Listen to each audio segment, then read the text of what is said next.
चला फिरायला मंडळी. प्रथम तुमचं सर्वांचं स्वागत आहे आजच्या ब्लॉग मध्ये. आज आपण थोडस ना ह्या शहराबद्दल मला सांगायचंय. मंगलोर पण म्हणतात आणि मंगलुरू पण म्हणतात आणि म्हणजे थोडीशी याच्यामध्ये काय म्हणता येईल त्याला, पाठीमागे असं ह्या नावाला बॅकग्राऊंड की मंगला देवी आणि तिच्यावरून ते मंगलुरू आणि मंगल म्हणजे मंगल. काही शब्द ना मराठीला खूप कनेक्टेड आहेत, म्हणजे ते अर्थ सेम सेम आहेत. मंगल मंगल म्हणजे शुभ आणि उरू म्हणजे छोटं शहर. छोटं नाहीये तसं, ते मोठं आहे कारण इथे महानगरपालिका आहे. तुम्हाला तर माहिती आहे. काही गोष्टी मी तुम्हाला पण सांगते की आता मी आले महाराष्ट्रातून म्हणजे आपल्या तिकडे कसं आहे आणि कसं ट्रान्सपोर्टच्या बाबतीत पण बघणार आहोत आपण. पण इथे ना मला प्रत्येक ठिकाणी ना जाणवते. आता पिंपरी चिंचवड आहे, पिंपरी चिंचवड, पुणे सगळे महानगरपालिका आहे. आपले शहर आणि हे शहर खूप फरक आहे. म्हणजे मी काही ब्लॉग आता बघते सिंगापूरचे दाखवलं जाते, पण माझ्या मते सिंगापूरचं दाखवण्यापेक्षा ना आपल्या देशामध्ये पण अशी शहरं आहेत की ती इतकी स्वच्छ आणि खरंच त्यांच्यापासून काहीतरी घेण्यासारखं आहे. कारण आता इथे मी आले ना, इथे स्टॉल आहेत, ते तुम्हाला दाखवते मी ते. आणि सकाळची वेळ आहे आज तर आता आम्ही जाणार आहोत. सोमवार आहे त्याच्यामुळे शंकराच्या मंदिरात म्हणजे महादेवाचं मंदिर तिथे जाणार आहे. नंतर बीचवर जाणार आहे आणि सकाळची वेळ आहे त्याच्यामुळे साफसफाई त्यांची त्या कर्मचाऱ्यांची चालू आहे. पण तरी देखील इथली जी व्यवस्था आहे ना, महानगरपालिका आहे व्यवस्था आहे ना, तुम्हाला दाखवते मी. ज्या वेळेला आपण एखाद्या शहरामध्ये नवीन शहरामध्ये जातो ना, त्यावेळेला तिथे आपली सगळी इंद्रिय काम करत असतात, डोळे कान सगळे. त्याच्यामुळे दिसतं आपल्याला ना. तसं मग काय काय गोष्टी दिसल्या ना त्या मुद्दामून तुमच्याशी शेअर करायच्यात मला. की इथे ना भिकारी दिसला नाहीये मला रस्त्यावर कुठेच. आम्ही आता कालपासून फिरतोय पण कुठे आम्हाला भिकारी दिसला नाही.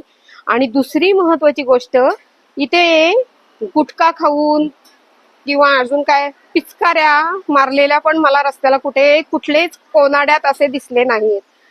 खरंच ही गोष्ट ना इतर शहरांनी, कशाला सिंगापूरला जायचंय, आपल्या इतर शहर आहेत ना त्यांच्याकडून सुद्धा आपल्याला घेण्यासारखं खूप आहे. आता तुम्हाला स्टॉल दाखवते. हे बघा, हा रस्ता आहे सगळा इथून. आणि हे आमच्याकडे जे हरित सेतू हल्ली जे काय प्रकार झालाय ना, तो आता आपल्याकडे जो काय प्रकार झालाय तो मध्ये डिवायडर आहे, त्याच्यामुळे तो रस्ता झालाय लहान आणि फुटपाथ झालाय मोठा. पण इथे पण त्यांचा फुटपाथ सगळा व्यवस्थित मोठा आहे आणि डिवायडर नाहीये, सिंगल रस्ता आहे आणि दोन्ही बाजूने ये जा सुरू आहे गाड्यांची. पण काही तसा ट्रॅफिकला प्रॉब्लेम होत नाहीये. आणि हा जो फुटपाथ आहे ना, ह्याच्यावर स्टॉल आहेत, हे दाखवायचंय, पूर्ण स्टॉल आहेत. आणि आता मी ह्या ठिकाणचं दाखवते तुम्हाला. पण असं मला बऱ्याच ठिकाणी दिसलं की जिथे स्टॉल आहेत ना तिथे हे बघा, इथे बसण्याची व्यवस्था महानगरपालिकेने केलेली दिसते, व्यवस्थित बांधलेलं आहे बघा. म्हणजे कस्टमरना कोणताही त्रास नाही, खूप छान. हे ना बाहेर परदेशात जाऊन काहीतरी म्हणजे जावं, काही हरकत नाही. पण आपली देशातली पण शहरं अशी आहेत की त्यांच्याकडून पण बरंच शिकण्यासारखं आहे.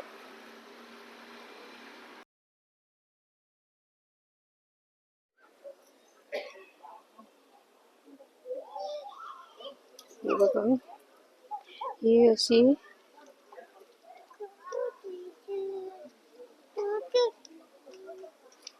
नऊ कुंड आहेत, नवकल्याणी म्हणतात हे. आणि इथे आता स्थानिक होते, त्यांनी सांगितलं मला की काशीचं जे पाणी आहे ना ते या कुंडांमध्ये मिक्स केलेलं आहे, त्याच्यामुळे याला खूप महत्व आहे. इकडे पुढे 9 कुंड आहेत, त्याचं दर्शन घ्यायचं प्रत्येक कुंडाच्या पाण्यात. हे थोडं मला ना आपली म्हणजे आता हे मोठंच आहे म्हणा, इथे पण दिसतंय ना. राजापूरच्या गंगेचं तसं थोडस वाटतंय.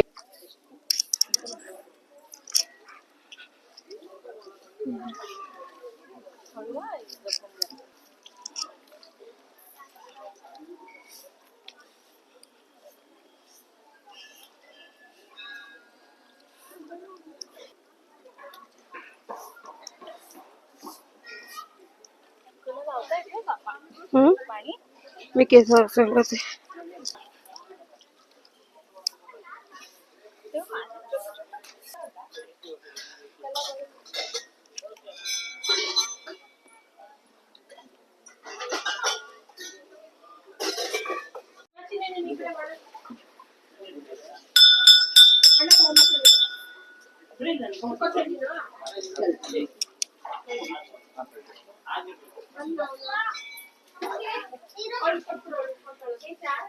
आपण ती कुंड बघितली, वरती अलाउड नाहीये व्हिडिओला. ते वरती दुर्वास ऋषींचं पण म्हणजे मूर्ती आहे तिथे, आणि शंकराची पिंडी आहे. आणि तिथल्या लोकांनी ना त्यांची परंपरा इतकी छान पद्धतीने जतन केले ना, त्याचं वारंवार उदाहरण इतकं सुंदर. आणि मंदिर एवढं मोठं आहे, आतमध्ये तर आपल्याला अलाउड नाहीये, पण तुम्हाला इकडून दाखवते मी. पूर्ण हा एरिया आणि सगळं तिकडे पहिलं ते कार्तिकेयांचं मंदिर होतं. आणि आम्ही इतके लकी आहोत की आम्हाला प्रत्येक ठिकाणी आरती मिळाली. हे बघा, हे मेन मंदिर आहे, पण त्याच्या आजूबाजूने प्रत्येक ठिकाणी आरती मिळाली. हे आमच्या दृष्टीने खूप छान. आता इथे आरती सुरू आहे, पण आतमध्ये अलाउड नाहीये.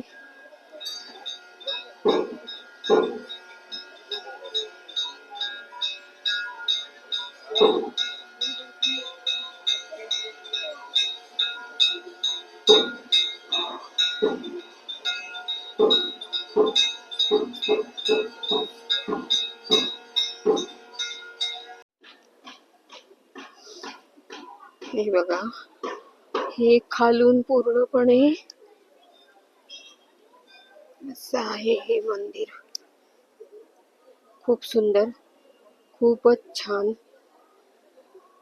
मंडळी, तुम्हाला मी जेवढं शक्य होईल तेवढं दाखवण्याचा प्रयत्न केला. आतमध्ये तर अलाउडच नाहीये.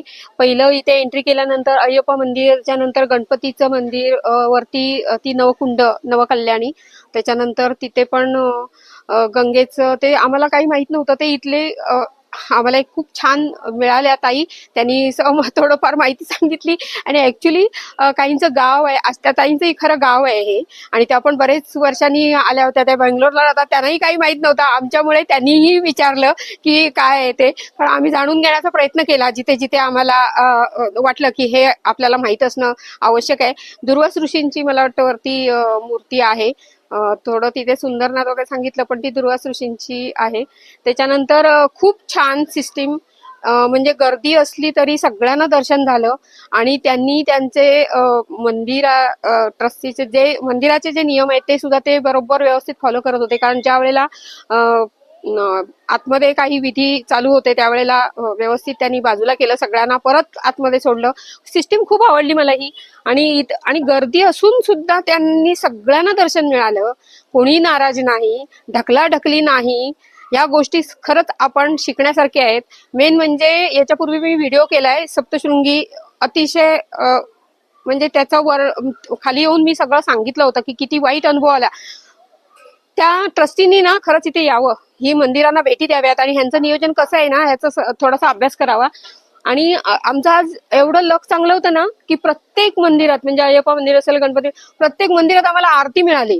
आणि दुसरं म्हणजे आतमध्ये मेन मंदिर हे जे आम्ही आता दर्शन घेतलं त्यावेळेला तिथे त्या देवीची काहीतरी प्रदक्षिणा होती तर त्यावेळेला सगळ्यांना बाजूला केलं गेलं, म्हणजे तेही बघायला मिळालं. खूप सुंदर. म्हणजे ह्यांचं नियोजन मला खूप आवडलं. म्हणजे कोणी नाराज होऊन जात नाही. ज्या भावनेने आपण दर्शनासाठी येतो ना, एकदम म्हणजे काय म्हणू मी, आता हे धार्मिक आहे इथे असं म्हणता येणार नाही, पण ज्या उद्देशाने आम्ही आलो तो उद्देश म्हणजे खूपच सफल. आपल्याला जिथे जातो ना तिथे दर्शन मनापासून मनसोक्त दर्शन मिळालं ना तर त्याला महत्व आहे. कोणी ढकलाढकली करत नाही, कोणी नाराज होत नाही. खरंच कमाल आहे, खरंच कमाल आहे. मंडळी, आता आपण आलो ना तिथे मी तुम्हाला सांगायचं विसरले, कद्री मंजुनाथ टेम्पल होतं ते. आणि हे जे आहे ना हे गोकर्ण काय Kudroli Gokarnanath temple. Kudroli Gokarnanath temple. Gokarna temple. नावं पण अशी आहेत ना, त्याच्यामुळे पटापटा येत नाहीत. माफ करा काय चुकलं असेल तर. पण आणखीन आता मला इथे दिसलं ना, आणखीन एक गोष्ट सांगण्यासारखी आहे. बघा दुपारी मला वाटतं किती वाजलेत, 1:15 झालाय आणि आम्ही या मंदिराला आलोय आणि इथे समोर रस्ता आहे आणि एंट्रन्सलाच रस्ता आहे आणि चप्पल शिस्तीत बाहेर ठेवायचे आहेत. अजिबात कोणतीही काळजी न करता की तिकडे मंदिरात गेले चप्पलेची आपल्याला अजिबात नाही. सगळ्यांनी शिस्तीत काढून ठेवल्यात चप्पल. ही पण ते मानण्यासारखं आहे. खरंच कमाल आहे बाबा. ते हा नियम तर आहेच की कंपल्सरी मंदिरात जाताना ड्रेस किंवा साडी हे आहे. म्हणजे हाफ ड्रेस वगैरे काय घालायचं नाही, हा नियम सगळीकडेच पाळला जातोय आणि तो अंमलात आणला जातोय तंतोतंत. शिस्त म्हणजे शिस्त आपल्या अशोक मामांचं. बघा इथे आता आम्ही आलोय. हे मंदिर आतल्या आत एवढी मंदिर आहेत ना आणि त्यांची शिल्पकला मेन म्हणजे खूप छान पद्धतीने ठेवलंय सगळं. इथे प्रथम आहे हनुमान मारुती. बघा आतमध्ये तर आपल्याला काही शूटिंग करता येणार नाही, पण इथे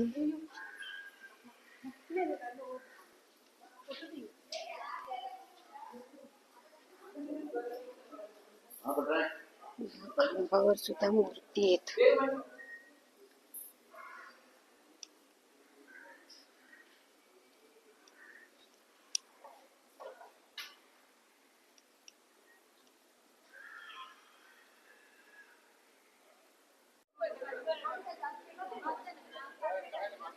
मंदिराचं टायमिंग आहे, आता ते बंद झालं.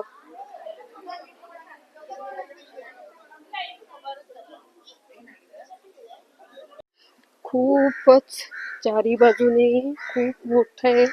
सगळीच मंदिरं खूप मोठी आहेत आणि त्याच्यावरची ती कलाकुसर आणि हे जे फ्लोरिंगला ज्यांनी फरशी जे काही वापरली ती जास्त गरम होत नाहीये, पायाला चटके बसत नाहीयेत. आता एवढं उन्हातून फिरतोय आम्ही.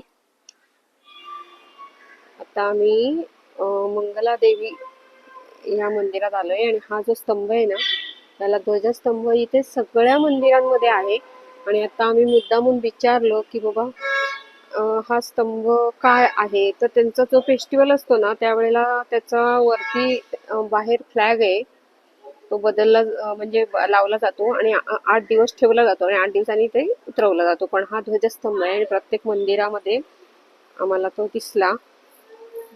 मंदिर आहे मंगला देवी आणि ह्या देवीच्या नावाने मंगलोर असं नाव पडलेलं आहे.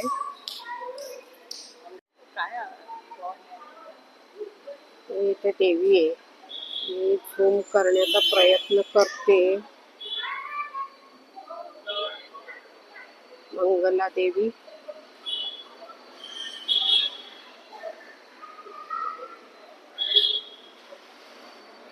ऍक्च्युली तिथे ना 2 फोटो लावलेत आणि त्या फोटोवर लिहिलेलं आहे इंग्लिश मध्ये लिहिले आणि त्यांच्या भाषेमध्ये, मला वाटतं कन्नड आहे का तुळू आहे माहिती नाही मला, तर त्या भाषेमध्ये.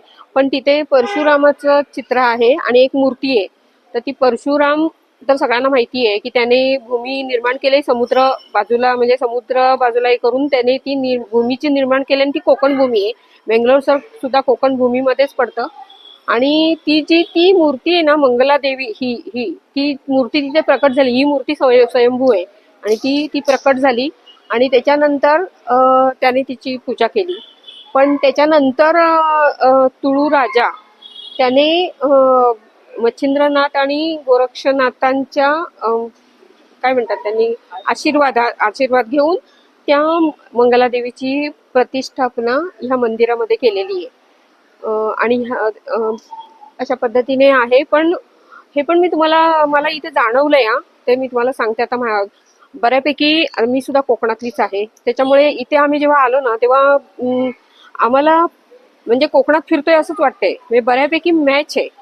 म्हणजे तुम्ही बघितला असाल कदाचित शिमग्याचा वेळचे जे मी व्हिडिओ बनवले होते ना त्यावेळेला मी म्हटलं होतं की हा चिरा फक्त कोकणात, पण हा चिरा मला इथे, हा चिरा नावाचा जो दगड आहे ना तो इथे पण बघायला मिळाला.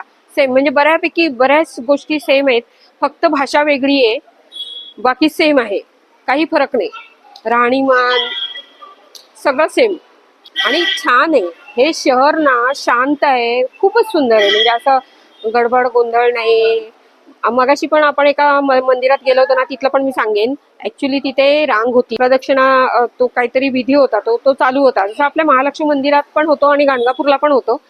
दत्त महाराजांची पण पालखी अशी फिरवली जाते. त्यावेळी पुरतं ते बंद ठेवलं गेलं, सगळ्यांना बाजूला गेलं गेलं आणि नंतर सगळ्यांना परत उभं राहायला लागलं. आणि मग सगळे असे गर्दी होती, सगळेजण वाकून वाकून असं नमस्कार करत होते. तर एक म्हणजे लोक किती शांत आहेत ना, ती बघा. आपल्यामध्ये आणि हा इकडे ना, हा फरक मला जास्त जाणवला. की आम्ही ती बाई एक पुढे होती आणि ती बराच वेळ दर्शन घेत होती, अशी मान वाकडं अशी करून, कारण समोर उभं राहता येत नव्हतं. सगळ्यांना असं तिरक्या बाजूनेच उभं राहून घ्यावं लागत होतं. ती बराच वेळ ना अशी उभी होती, काय मागत होती. आता मी पडले इथली नाहीये स्थानिक, त्याच्यामुळे माझ्या डोक्यात लगेच ते मी बोलून नाही दाखवलं, पण मनातल्या मनात म्हणत होते, बाई काय एवढं मागते, किती वेळ घेते. पण त्या रांगेत असणारा एकही जण कुरकुर करत नव्हता, सगळे शांत होते. खरंच कमाल वाटली मला. नाही तर हेच जर घटना आपल्याकडे असती ना, तर सगळ्यांनी कांगावा केला असता, ओ लवकर बाजूला व्हा. आपण मंदिरात येतो देवाचं दर्शन घ्यायला, ते किती शांतपणे झालं पाहिजे. म्हणजे मनशांतीसाठी येतो. खरंच मानलं ह्या लोकांना. हे बघा, आता आपण बीचवर आलोय, तन्नीर भावी. ते नाव फार अवघड आहेत. काल पण पणंबूर बीचवर होतो, पण खूप उशिरा गेलो होतो, त्याच्यामुळे व्यवस्थित काही दाखवता आलं नाही. पण हे बीच स्वच्छ आहेत, खूप स्वच्छ आहेत. आणि ते थोडीशी बसायची सोय बऱ्याच बीचवर केलेली आहे. सनसेट होईलच आता थोड्या वेळात. पण खोल आहे, असा सपाट नाहीये, कारण 3 स्टेप मध्ये खोल खोल असा दिसतोय, लेयर्स आहेत. शांत आहे. काल कशा एका पाठोपाठ एक मोठ्या मोठ्या लाटा येत होत्या, पण इथे तसं नाही दिसत आहे. हा खोलच दिसतोय बहुतेक. अगदी जवळ जवळ आले सनसेट. आणि हे ना असे खाली खाली आता इथे खड्डा आहे, परत पुढे एक खड्डा आहे, असे लेयर्स सारखं असं हे सरळ अशी ना वाळू. बीचवर असं जे मोकळी जागा आहे ना वाळूची, ती प्लेन नाहीये, अशी सपाट नाहीये, पण स्वच्छ आहे. पांढरी वाळू आणि बसायला पण तिथे खुर्च्या आणि आहेत, त्याच्यामुळे छान आहे.